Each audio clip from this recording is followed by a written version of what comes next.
Hi, my name's Nikolai, aka 56Miner, and today we'll be unboxing our April Basics box.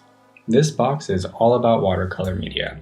We'll go over how to mix some colors, the importance of creating gradients, and I'll share some tips and tricks that I picked up on my art journey. Let's get into it.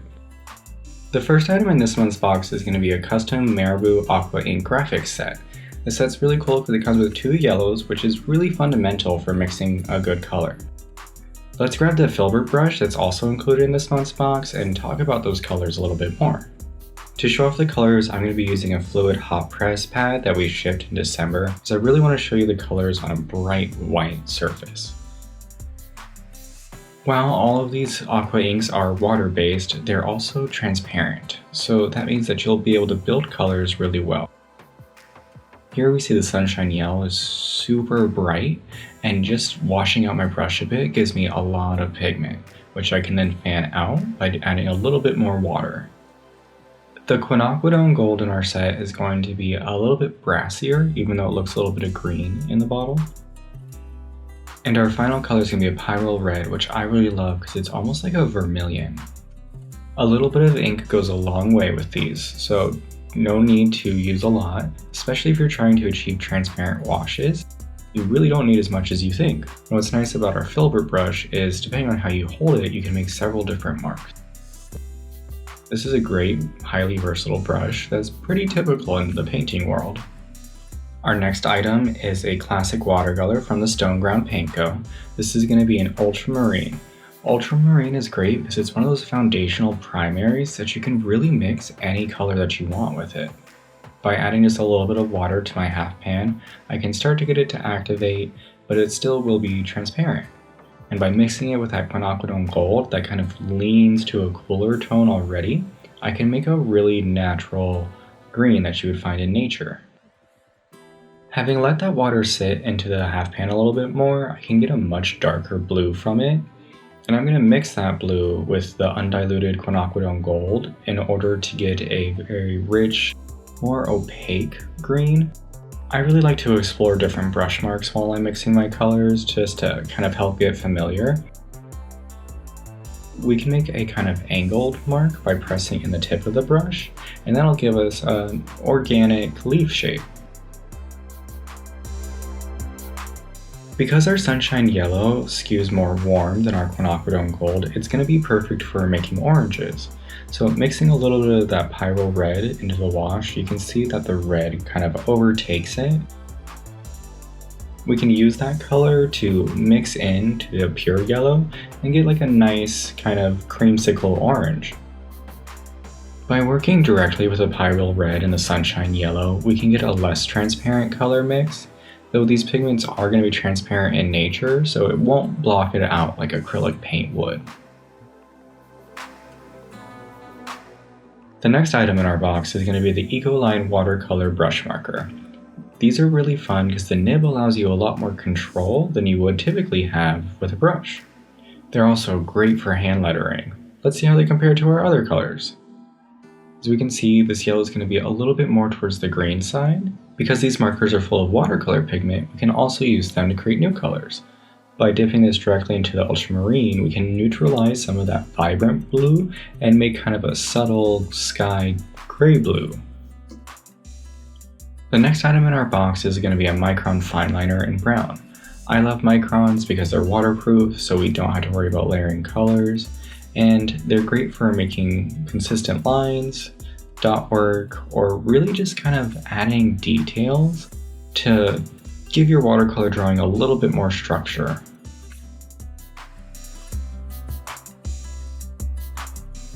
For a warm-up this month, I thought it'd be good to talk a bit about gradients. So gradients are a great way to add shape and form to your piece. So I'm going to go through 4 different techniques that you can use when creating a piece at home. I'm using some washi tape to section these off, but it's not necessary, it's just so that we can clearly compare each technique. The first thing we'll want to do is prop our canvas. I'm using a plastic clamshell, but you can use a marker or a book. It can really be anything. It'll make our lives so much easier. So the first technique I want to show you is going to be wet on wet, And this is when we add a fair amount of water to our canvas or area that we want the gradient to be in. And this kind of preps the water to take the pigment. So notice when I add a little bit of that quinacridone gold that it immediately starts to pull down. That's going to be because the canvas is angled, and we're going to use that to our advantage. We're going to use that to our advantage so that when we kind of add more pigment and more water, it's always going to flow down. So really all we have to do is help that pigment along a little bit and it'll create a nice gradient for us. This next technique is going to be dry on dry, which means that we're going to not add any water to our canvas first. What we're going to do instead is make sure that our brush is loaded with that pigment, and we're going to create kind of a bead of water or pigment at the top of the canvas that we're going to push down slowly. So what this does is it keeps the pigment from drying because it's so wet, so it'll just kind of fall down. This offers a lot more control than the last technique, but what's nice about going with a wet on wet technique is you can do splatters and drops, and the ink or watercolor has kind of more vitality and life to it. This is going to be kind of a consistent gradient. By adding more of that diluted color, we can create a smooth transition all the way down to the bottom. If you get to the bottom of your area and you still have a lot of water there, you can always dab it off with a little bit of paper towel, and that'll take care of any excess water. This next technique takes elements of both of those previous two to introduce more color, so you can get kind of like a color transition. So by starting with a transparent glaze, I then worked into that bead more of that yellow pigment. And when I go in to transition the color, what's going to happen is it's going to bleed up because we have the yellow pigment coming down, and then because that canvas is already wet, that reddish orange color will want to go up a little bit. You do have to work fairly quickly when doing a color transition like this because you don't want any area to dry too much, especially if you have to go and smooth out some of those transitions. Because we're using transparent pigment, we're never going to get a fully opaque block in, but by going over it and doing multiple layers, you can darken it up quite a bit. This next gradient technique is going to be specific to the Ecoline brush marker. These markers are great because you can actually dip the marker tip directly into pigment.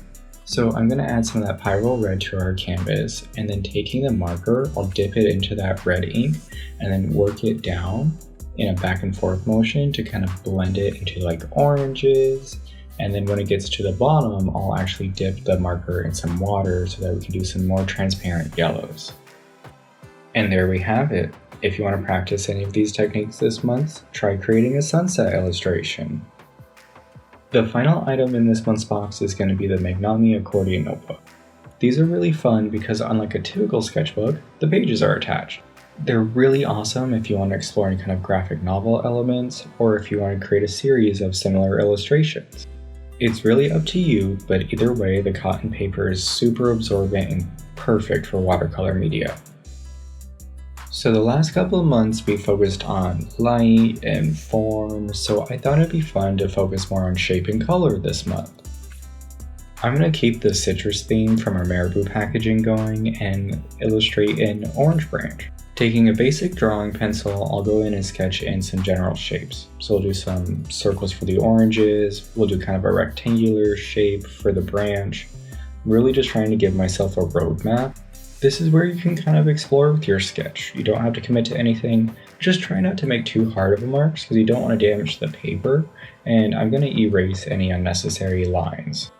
So I don't want to have to erase anything that's too dark. Once I'm happy with my sketch, I'll go in and lay in some very transparent layers. This is just going to help me kind of establish where those shapes are, allow me to erase even more of those pencil lines away. And I'll do the same for the leaves. By working on multiple points at the same time, we're allowing that paper to dry so that when we layer our colors, we don't have to worry about any bleed. I want those leaves to be super vibrant, so I'm actually going to go in with the chartreuse marker to kind of up the yellow in that green, and use our brush just to blend that out a little bit. For the branch itself, I'm going to use the micron and short overlapping marks in order to create kind of like a bark texture. This is a great example of hatching, which is kind of a fundamental with fine liners. With the branch established, I'll go in with our more undiluted orange and kind of fill in areas that I know will be darker. Last month we talked about form and light a lot, so try and keep that in mind. Typically areas that are closer together or not in direct sunlight will be darker and more in shadow, and areas that are in full sunlight will be a little bit brighter. We can achieve this illusion of form with watercolor by keeping areas that are lighter with more transparent washes, because the lightest color is always going to be the paper that we're working on. Having darkened up some areas, I'm going to go with the liner just to get some hard edges. Making sure to go back in and darken up my shadow areas as I incorporate that brown in other places. I'll also add a texture detail with our micron to the oranges, just to make them look a little bit more realistic. To help our branch stand out a little bit more, I'm actually going to go in and add a background. So taking my pencil, I'll create a loose rectangle to give me some guardrails for where that background will be. Once I'm happy, I'll erase any unnecessary lines. And to make filling in the background easier, I'll bring back that prop technique that we used for the gradients. This just allows me to know the water is always going to flow down, so I don't have to worry about it going any other direction when I fill in that background. I'm going to use that desaturated blue from earlier because I think it's going to help the orange really stand out. You'll want to make sure that your paper is fully dry before going back in and doing the gradient, otherwise you might get some color bleeds. And if you run into kind of a muddy color issue when you're mixing your colors, make sure that you're rinsing out your brush enough. There are instances where you can use muddy colors to your advantage though. Here I'm mixing an orange and green color to add kind of a cast shadow to the orange. It's just going to help give it a little bit more form and three-dimensionality. And with that, our piece is done. Hope you enjoyed the video, learned a few things, and if you post your work online, make sure you use #SketchBoxApril. We love seeing what y'all create each month, and I'll see you next month.